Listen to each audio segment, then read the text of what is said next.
Welcome to MTG Friends. This is Ryan. We're doing a Commander deck tech, and we're doing Toxrill the Corrosive. We're doing a different build than you're going to find out there normally. A lot of the builds out there, for whatever reason, are doing a lot of proliferate, and I think it's because most people think that that's really effective because of Toxrill's mechanics. However, in my humble opinion, it does -1/-1 counters so well on opponent's creatures that it really doesn't need that proliferate mechanic added to it. You'll see what I mean when you see the build. So this is going to be fun. Stick around, folks. Right on till the break of dawn. Toxrill the Corrosive. Let's look at the build. All right, here are the packages. We got a good amount of tutoring going on, some draw, especially with our commander. We got a whole helter-skelter amount of ramp, a lot of ramp, because we want to hit Toxrill hopefully on turn 4 or 5. You're going to be super lucky if you hit it on 3. But 4 or 5 is usually the hope indeed. We got a few counterspells because after all, we are in blue because of the pip in its description. We got a mill card. This is actually more for the mechanics of this build. You'll see what I mean momentarily. Land package, easily swappable for those high cost cards. Graveyard play, not what you're expecting. You're not going to see reanimation spells in this build, but you'll see what I mean in a moment. Lightning Greaves specifically to put onto our commander to keep him safe, because I guarantee off of personal experience, the moment this thing hits the battlefield, it's going to be targeted. So being able to give it Shroud is pretty bueno-licious. Couple mana sinks, because mid-game, late game, we're going to have a lot of mana at our disposal, most likely, especially for creating slugs. Some shenanigans and control, as well as a whole heck of a lot of removal, because we're going for that upper end because of all of our ramp. You'll see what I mean when we start going through these groups of cards. All right, so the commander, we briefly described it. Now let's go into depth. Legendary creature, slug horror. It is a 7-drop, so that's why we have so much ramp. At the beginning of each end step, so assume we have 3 other opponents, typically put a slime counter on each creature you don't control.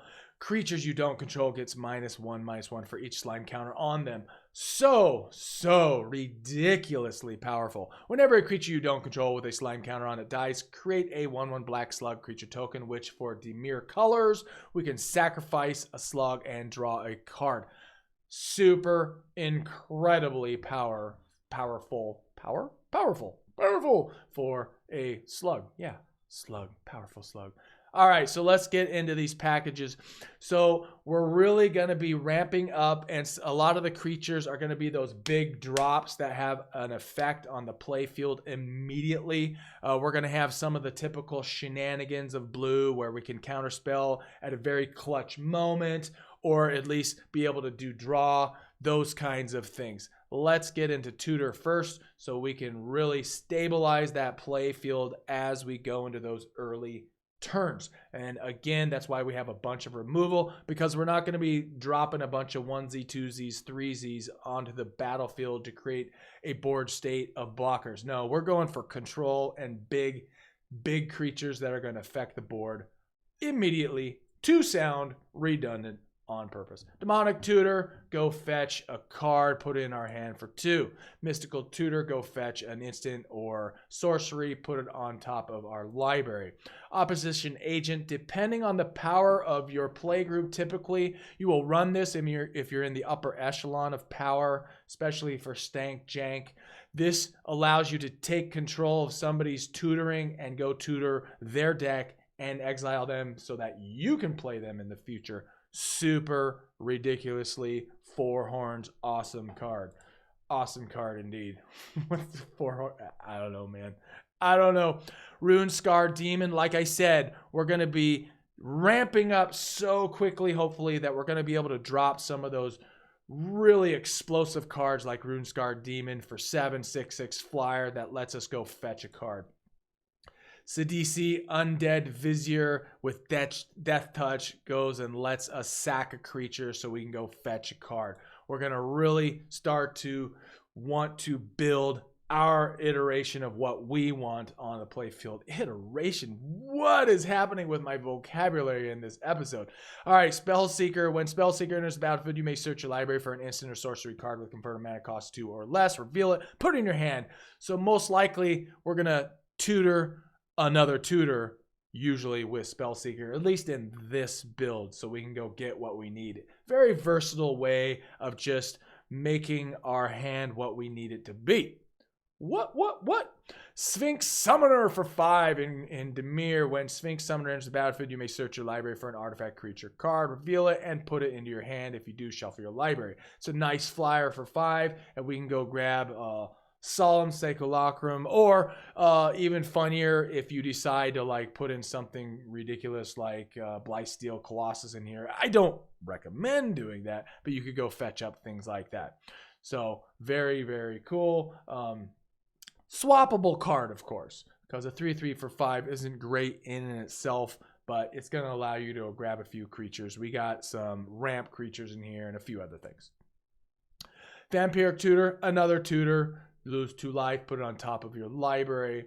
And remember, you don't have to reveal what you put there, which is nice. I did say that correctly then, right? Yep. The reveal ones are always tough. Target opponent reveals cards from the top of his or her library until 4 land cards are revealed. That player puts all of them into their graveyard. Well, with our graveyard play, which you'll see in a second, those are all going to go into exile most likely. And that could really dump a bunch of cards.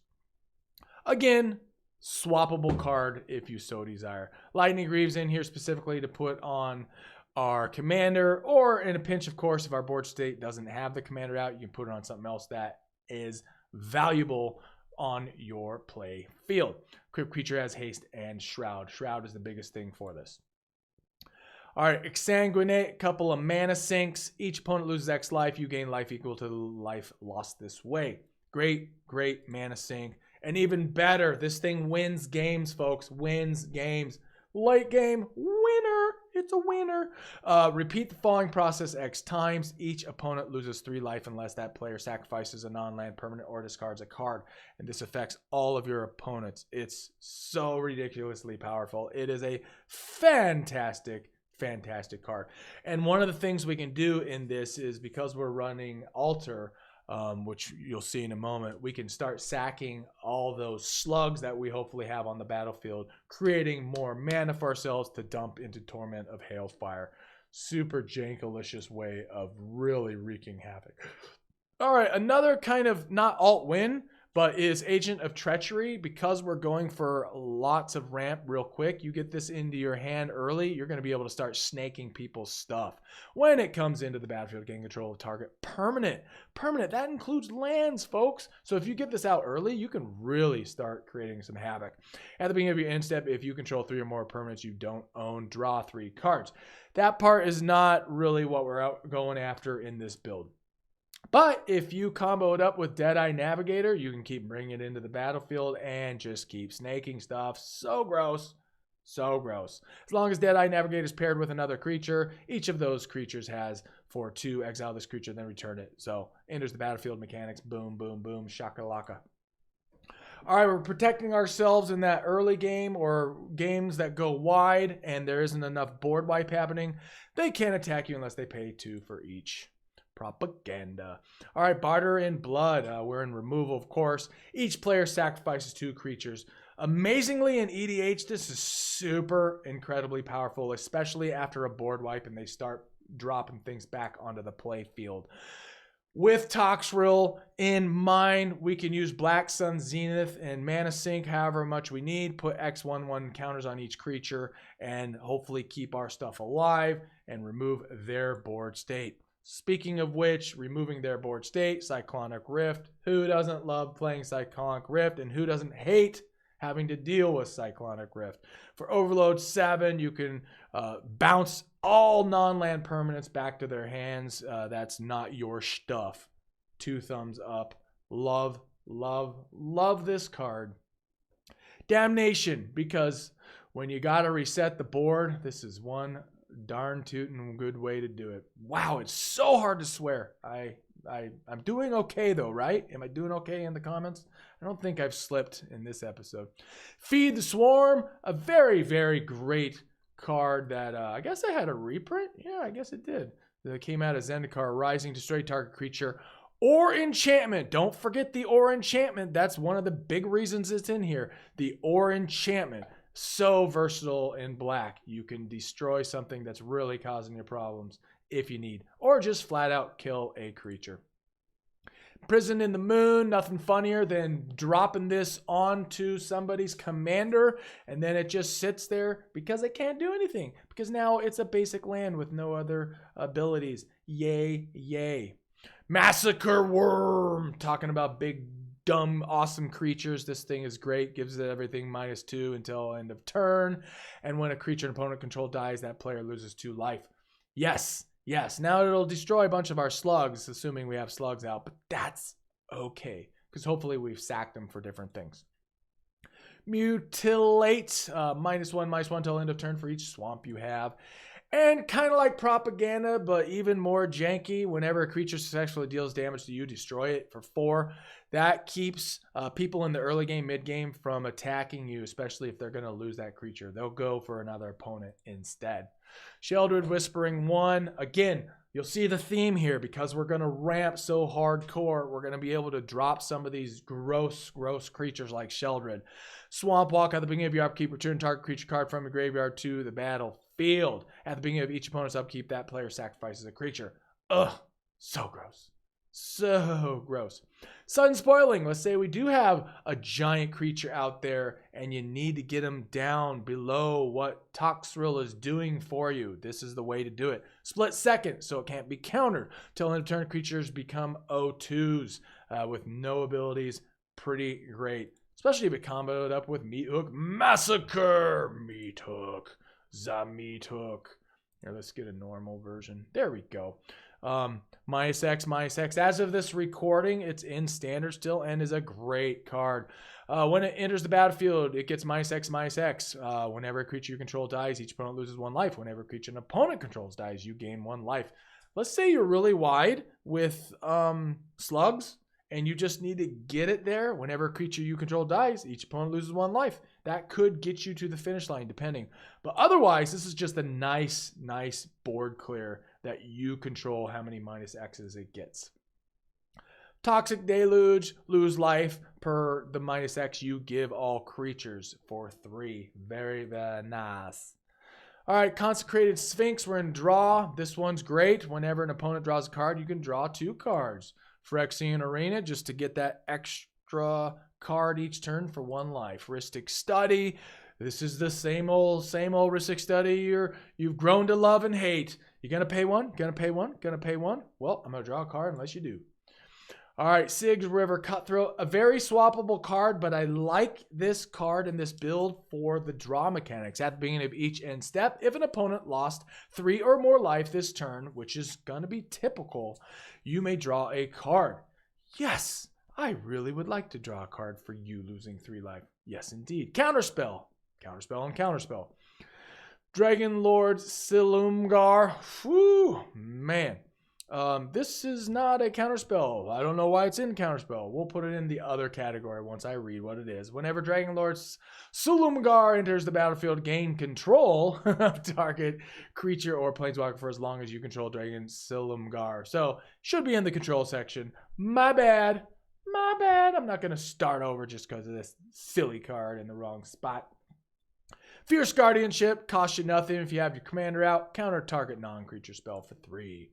Force of Negation, if it's not your turn, you can dump a blue card and counter target non-creature spell. These are so powerful when they see you tapped, and you can pull them off in a very clutch moment. Mana Drain. And I know I've said this in other episodes, but some of these more expensive cards can easily be swappable for other counter spells that cost less than $1. So no problem there. Mana Drain is just a very good inclusion. Counter target spell, and then you get colorless mana equal to that spell's converted mana cost at the beginning of your next main phase, which is great for teasing out Toxrill. Say he's already got commander tax on him, and suddenly you just have a ton of mana at your disposal because of mana drain. Negate, counter target non-creature spell. All right, we are in graveyard play, and our graveyard play is not reanimation spells and all of that groovy stuff that Black is known for. No, this is exile graveyards. We want those graveyards gone in this battle, in this particular build. We've got a few creatures that do this swimmingly. All right, this is Ashiok Nightmare Weaver. Exile the top 3 cards of target opponent's library. For -X, you can put a creature card with converted mana cost X exiled, blah, blah, blah, blah, blah. That creature's Nightmare. So you can snake them out of exile. And then it's Ultimate, which, wow, you are amazing if you can ultimate this thing. Exile all cards from all opponents' hands and graveyards. Well, we got a bunch of other things that are exiling cards out of our opponents' graveyards. Because, at least in a lot of my play groups, it seems like there's just always graveyard play happening by at least one opponent. So that's not why we have it in here, but you're gonna see a lot of graveyard play, especially recently, these last couple years where zombies have really become large and played more frequently. All right, Dothy Voidwalker, another exile mechanic. If a card would be put into an opponent's graveyard from anywhere, instead exile it with a void counter on it. Then you can sack it and you can, play that card without paying its mana cost. Yeah. And Gisa. Now, if it's your priority, you get to decide, is Gisa the one that exiles it? Is Dothy the one that exiles it? That ends up being your choice if you have them both out on the playfield. Legendary Human Wizard. If a creature an opponent controls dies, exile it instead. You put it under Gisa, and then at your upkeep, it becomes a copy with Decayed. Actually, it's not a copy. At the beginning of your upkeep, put all creature cards exiled with Gisa onto the battlefield under control. They gain Decayed. So yes, this actually came up in a Commander play about a week ago. I thought that it made a copy, but hey, read the card, Ryan. Read the card. Know what they do. You know, sometimes you forget. Graveyard Trespasser. I love this card. It is currently in standard play as of this recording. It's got ward.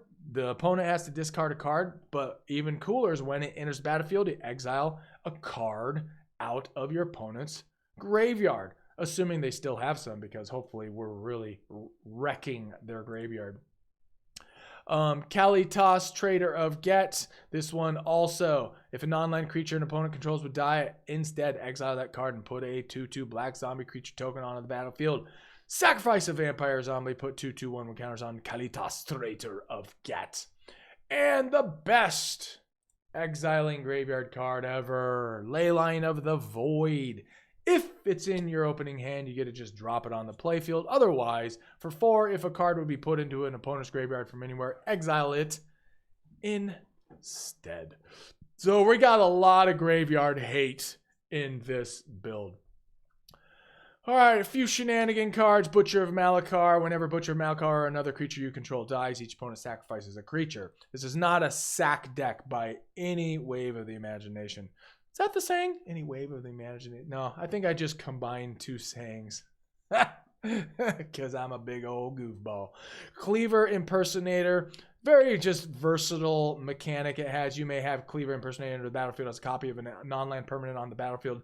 And this includes mana rocks. Let's say we really need to get to that 7, 8, 9, 10 mana state so that we can play Toxrill or Toxrill again. This is actually one of those ways. Otherwise, reading the board state, it might help in other ways. Grave Titan for 6. When Grave Titan enters the battlefield or attacks, put 2/2 zombie creature tokens on the battlefield. Just a nice big dumb creature. If you have another big dumb creature you'd rather swap in with this build, by all means do it. I personally like Grave Titan. It's a nice 6-drop.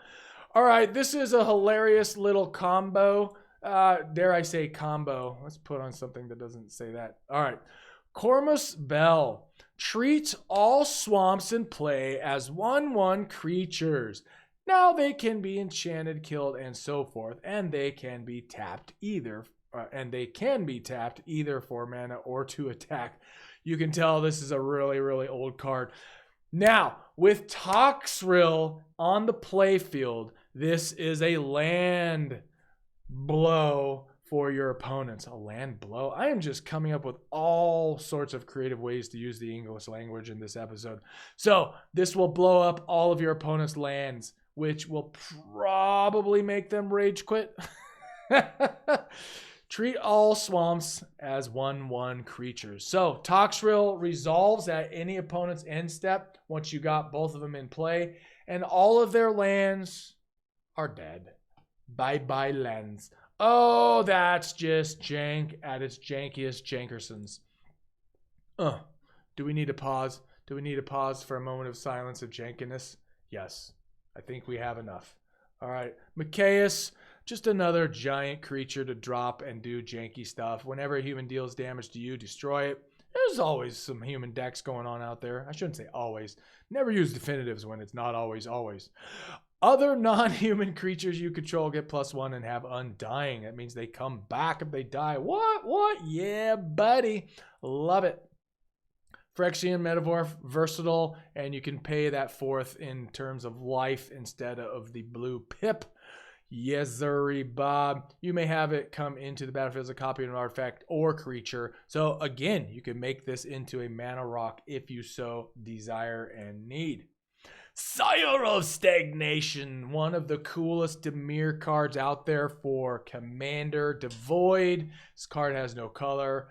Sometimes that matters. Whenever a land enters the battlefield under an opponent's control, that player exiles the top 2 cards of his or her library, and you draw 2 cards. So it's draw and exiling. I mean, you might deck somebody if you're not careful, or if they're not careful, I suppose. All right, ramp, we're going to blast through this. Arcane Signet, we know what it does. Ashnod's Altar, this is so we can ramp the crap out of our board state if we have a bunch of slugs.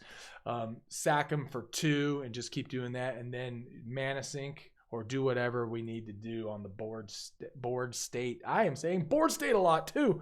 What is happening? Crypt Ghast for 4. Whenever you tap a swamp for mana, add black to your mana pool. Very nice, very nice. And we're running the lands that allow us to do this, like Cabal Coffers and stuff like that. And Urborg, Dark Ritual. We know what this does. We know what the Dimir Signet is. Gilded Lotus, so that we can just get there. We can get to Toxrill as quickly as we can. For 5, you now have a mana rock that does 3. Leaden Mirror, tap for black. Magus of Coffers, add black to your mana pool for each swamp you control. Mana Crypt. Mind Stone, just to keep us getting there. Keep on keeping on. Tap the mirror for another mana dork. Soul Ring. Solemn, so we can go fetch a land on turn 4 or turn 3, depending on what's going on. Talisman in our colors. Thought Vessel. Also, no maximum hand size, which is nice. And a 2-drop for 1. Ancient Tomb. All right, we are into the land package. So we got Ancient Tomb. Tap it, lose 2, get 2. Cabal Coffers. Add black for each swamp you got. We got the pathway in our colors. Command Tower.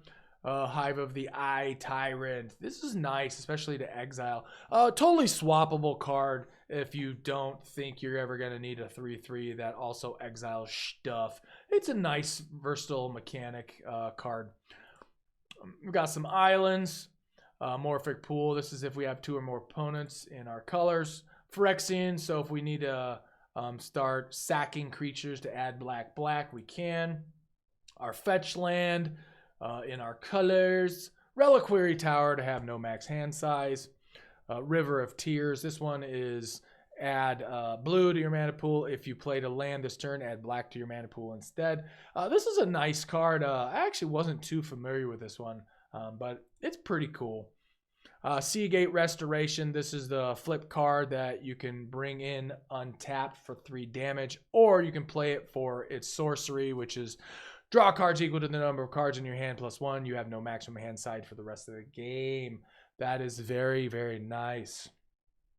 All right, Shipwreck. This is the one that if we have 2 or more other lands, we can go ahead and bring it in untapped. This is battlefield tapped unless you control 2 or more other lands. Oh, there we go. Yeah, Shane. All right, we got some swamps. Underground River. Boom. Shalakalak. That's the Pain Land. Cost you 1 to get the colors you need. Like I said, we got Urborg Tomb of Yawgmoth in here to turn everything into swamps. A couple of our creatures have Swamp Walk, or at least one of them, so that'll help. Plus, this really is essential, making all of our opponent's lands swamps as well. If we don't have the bell out, yes sir, yes sirree, Bob. Or wait, I didn't make any sense there, because the bell makes them 1/1s. This has nothing to do with that. I digress, and I recant that statement. And you know what? I'm not even going to edit that out, because it shows that I'm real, that I'm a human. A human. Anybody know what that reference is? Human. Watery Grave. Shockland. And then we come back to Toxrill. All right, folks. Wow, I was really creative with my speaking in this episode. But you know what? No edits. Hell's bells, no edits. We just went for it. Toxrill the Corrosive. This is a super janky, gross commander. Other opponents probably won't want you playing this too many times. But, I mean, hey, whatevs. That's why you have multiple decks and multiple commanders, because you can keep it real, keep it fun. Thanks for tuning in. Appreciate it. Peace out. Check out our other episodes. Coming soon, if you have made it this far, I'm going to start streaming regularly on Twitch. If you made it this far and that is of interest to you, go ahead and put it in the comments. I typically hit Mythic every season, and I will just play the decks that are really effective in Standard. If you could give a crap about whether I'm playing Arena on Twitch and you'd rather see me doing something else regularly on Twitch, I will consider it. All right, and there's probably one person even watching the ending here while I ramble on and blah, blah, blah, blah, blah. So if you made it this far, definitely put something in the comments. It will make me chuckle. And I will reference in a few other future ones early on once I get the Twitch thing going, when I'm doing it, and what nights and times. Right on, Donkey Kong!